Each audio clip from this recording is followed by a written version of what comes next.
Bhagavad Gita is a book of mankind's collected experience of and answers to life's most basic questions. Who I am, from where do I come, what is my purpose and destiny, and most practically, how do I find happiness? These podcasts originate in the lectures of Neil Bhatt, a disciple of Swami Chinmayananda. They are presented here in 20 to 30-minute segments, each covering 3 of the Gita's 701 verses. Welcome to Gita Wisdom for Daily Living. So we had been discussing chapter 6, Dhyana Yoga, Yoga of Contemplation and Meditation. In this chapter, we have learned that to achieve that paradigm shift we learned in chapter 2, from mortality to immortality. So in chapter 2, we learned that we are not mortal beings. Our paradigm right now, and before we learn Bhagavad Gita, is that we are all mortal beings, and therefore this life is limited to what I experience. But Bhagavan said, no, you're immortal being. This life is just the one aspect of your existence, but you remain in existence continually. And therefore, all your thinking should be guided by that paradigm that I'm not a mortal being, but I'm the immortal being. So how to achieve that shift is what we had been learning in this chapter. So the very first thing Bhagavan tells us that foundation of all spiritual activities, all spiritual practices is karma phala tyaga, giving up the expectation for the fruits of actions. That's the foundation. Therefore, in the very first verse, he said, Anasritaha karma phalam karmam karyam karoti yaha saha sannyasi sa yogi. One who is performing actions without depending on the fruits of actions, he is a sannyasi and a yogi. So we have seen that the goal of spiritual practices is to purify our internal instrument mind of its own tendency to have this fanciful thinking about what will give me happiness. So we started learning in this chapter how to achieve that peace, that balance of mind. And Bhagavan said, you have to do it yourself, because this self, right now I defined as my limited consciousness, is just limitation imposed by me. This self, which in Western language it was soul versus spirit, that you lift your soul by your spirit. We typically in our day-to-day language use on a good spirit or a bad spirit. This spirit is something beyond my own mind and my intellect. You have to lift yourself by yourself. Nobody else is going to do it for you. So you have to do it by lifting your limited self by your higher self. If this limited self is under control of the higher self, which is my spirit, then that limited self becomes my friend. So my mind and my intellect become my friends. But if they are not under control, they can also become my enemies. So this inner self, the antaratma as I call it, is my friend when it is aligned with the spirit, and it becomes an enemy when it is not conquered by the spirit. That's basically what we have learned. So the goal is to conquer this mind and intellect and ahankar, which is a thinking entity, by the self, by that awareness. Once that control is achieved, then our vision will be very different. Then we will start seeing unity in diversity. Then we will not be disturbed by any relationship or any object. All relationship we will see and react in this world, keeping that inner peace completely intact. So we'll start seeing equality, the unity in this diversity. Unity in the diversity of things and beings and my relationship with them. Right now the agitations of my mind are because of this diversity of my experiences and diversity of objects I encounter and people I react with or people I have relationships with.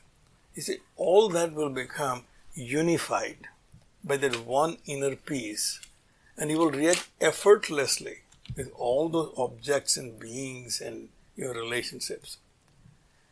And for that, you have to control your mind, and the practice given to us is meditation. So we have seen how to meditate. We have given the detailed instructions about how to prepare your seat, how to focus your mind. But it says that's not just the one-time activity in a day. Your entire lifestyle has to be moderated towards that. So we have learned that the one who eats too much cannot achieve this yoga. One who doesn't eat enough, we cannot do it. So the life has to be moderated to achieve this balance of mind. And then Bhagavan has changed our definition of yoga one more time. So we have seen before, samatvam yoga uchyate, yoga karmasu kausalam. Now we said, dukkha sanyoga vyoga yoga. That union of this inner self, the lower self with the higher self is achieved when you accomplish detachment from the attachment to dukkha, attachment to pain, attachment to unhappiness. This is somewhat difficult for us to understand, but if the mind is attached to higher goal, then it will automatically detach the pain which it is encountering at a body level or a mind level or intellect level. If we are in a company of our friends and family and walking on a beach and enjoying the walk, and suddenly I fall down and get hurt, because I don't want to give up that enjoyment of walking with my friends, I will avoid any attention to the hurt which I have experienced. This is how I create detachment from my dukkha, by attaching it to the higher goal. My higher goal was to enjoy with my friends this wonderful beach walk, and now there's suddenly something happened which is hurtful. But rather than paying attention to that, I'll bear that pain, not pay any attention to that pain, and continue enjoying what I thought was enjoyable. So Bhagavan said that dukkha sanyoga vyoga. At the fundamental level, what we basically have done is attached our mind to higher goal, and therefore I detached it from the experiences and objects and relationship which has potential to give me pain. As we have learned before, everything in this world which has potential to give me happiness has equal potential to give me unhappiness. More I attach to those objects which has potential to give me finite happiness, I'm basically risking myself for unhappiness. So Bhagavan said, if your mind is focused on the higher goal, then you will develop detachment to those objects which give you fleeting happiness, but then give you unhappiness. So we had been learning that the dukkha sanyoga yoga, this should be practiced constantly without depressed heart, without any depression created by these experiences of pain and sorrow. Tam vidya dukkha sanyoga viyogam yoga sangnitam sa nischayena yoktavyaha. That should be practiced firmly. Yogo nirvinna chetasaha, a steady and undespairing mind. There should not be any regrets about any experiences that I have or I have encountered in my past, but have a firm goal of practicing this yoga, that I will not attach myself to anything which gives me pain. I will not identify with anything that gives me pain, and I identify with that which gives me happiness, and in this case, permanent happiness. So this is a clear advice Bhagavan gave us. It is not something that you have to change your lifestyle. It is something where you have to change your mental attitude towards your life. And I have to create an attitude where my mind is constantly focused on something which gives me permanent happiness. And if I can keep that mind focused, then all other things which are happening in my life, in my day-to-day life, I will not pay much attention to it. I will do it on a regular basis in a manner which is very normal. I'll consider that as part of my day, but that's something I do not need to pay undue attention to it. And the next 3 verses, Swamiji says, gives the complete technique of this meditation. So this meditation which we have been talking about, it is not something which we sit down and meditate for a period of time, that's meditation. But how I recalibrate my mind is meditation. That I completely change the way I look at the functioning of my mind. So the next verse says, Sankalpa prabhavan kaman tyaktva sarvan asesataha manasa eva indriya gramam viniyamya samantataha. This is the goal of meditation. Swami Tejamananda said that if you sit down on the seat of meditation and you have no idea what to contemplate upon, then you are just sitting down quietly and calmly. If you are just focusing on a flame of a lamp or something like that, then you are just basically relaxing your mind. As Govind asked question last time, what is the difference between meditation and relaxing the mind? So Swami Tejamananda said, if you don't have any goal in meditation and just sit down and not think about anything, then it's a relaxing the mind. They said there has to be a next step. What is the goal of my meditation? And that when it takes it to the next level, then obviously it becomes meditation. Now that meditation, Swamiji says, has to be 24 hours. It has to be constant in your mind. Even when you are not sitting at the seat of your meditation, in your regular day-to-day life, Sankalpa prabhavan kaman tyaktva sarvan asesata. It almost seems impossible for us. It says that you should give up all desires which are born of sankalpa. Sankalpa we have discussed before. In normal language, you can resolve. When we resolve to do something, it's sankalpa. That's what in puja we do sankalpa. I'm doing this puja for such and such. That's sankalpa. Even for any task we take, there is a goal, and that's sankalpa. Then I want to achieve this, and therefore I'm putting my efforts in. So that's sankalpa. But the mind has a very unique ability to keep changing sankalpa constantly, which is we call a fancy of my mind. The mind does not have capability to stick to one point because it's chanchala and asthiram, which we'll see in another verse. Therefore, this mind is constantly moving from one goal to another. This constant shifting of goal is called sankalpa shakti. We have seen in verse 2 also, Bhagavan said, the one who cannot renounce sankalpa, he cannot be a yogi. So this sankalpa shakti in Vedanta is something different than just resolve.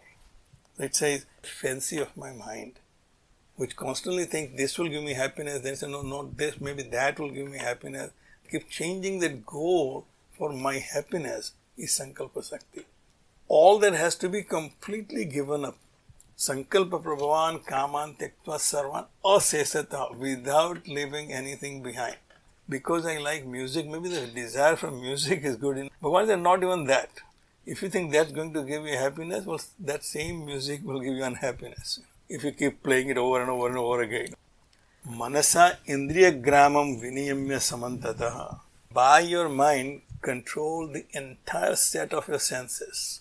You control all your senses. Control your senses in a sense that let the senses do whatever they are supposed to do. The job of our senses is to go out and get information from the world of objects. But manasa, niyamya, what the impressions they put on your mind, that you have to control. If you touch fire, the senses will give you information, it is hot. Then what you do with it is up to your mind. The impressions which are created on your mind by this sense contacts, which creates sankalpa, that has to be stopped. So it says, manasa indriya grama, all senses. All the informations you are receiving, the impression which it creates on your mind, that has to be controlled so it does not create new sankalpa for your happiness.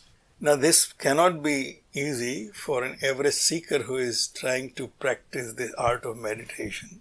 The Bhagavan said, shanaihi shanaihi, gradually, uparamet buddhya dhruti gruhitayaha. You have to have this firm intellect. If I have come to the conclusion that this is the truth, this is reality, that I am not this mortal being, then all my planning should be long-term planning, not short-term planning. Right now I have short-term planning. This many years are left and I should cover everything I need to cover within the time frame. So let me live my life that way. Because my buddhi said I am a mortal being. But if my buddhi firmly grasps the idea that the truth which is revealed in Bhagavad Gita is the truth, then my planning should be according to that. But this idea may not be easy for me to grasp. Therefore, sanaihi sanaihi, I should constantly tell my mind that this is the reality. Uparamet buddhaya. This quietude of mind will come when mind is controlled by the intellect. As we have seen in Kathopanishad, the meditation is described as first roll your senses into your mind. That means control your senses by the mind. Then control your mind by your buddhi. Then your buddhi by the supreme intellect. So, you gradually shift your attention from lower to higher, from senses to mind, mind to buddhi, buddhi to your awareness, and thus in meditation you shift your focus of your mind from world of objects outside your inner self. It's almost like taking a selfie. Right now the camera is focused outside in the world. Now I want to change that focus to the inner self. So sanaihi uparamet etad buddhaya dhruti gruhitayaha. This quietude of mind should be achieved slowly by buddhya dhruti gruhitayaha, that firm intellect. That one of the yama is dhruti in Upanishads. Dhruti is perseverance, fortitude. That fortitude developed by intellectual understanding that this is the truth. This is the goal of my life, to achieve that permanent happiness. With that, you can control your mind, and that will give a quietude of mind. Mind is flow of thoughts, and it has to go in one direction. When it goes in one direction, it forms its own strength. But the mind also is fickle and it jumps around, and therefore it does not have any focus. So by this buddhi, you have to focus that mind. Atma sanstham manaha kritva. Make your mind established on yourself. In other words, mind constantly thinking about this new paradigm that I am an immortal being.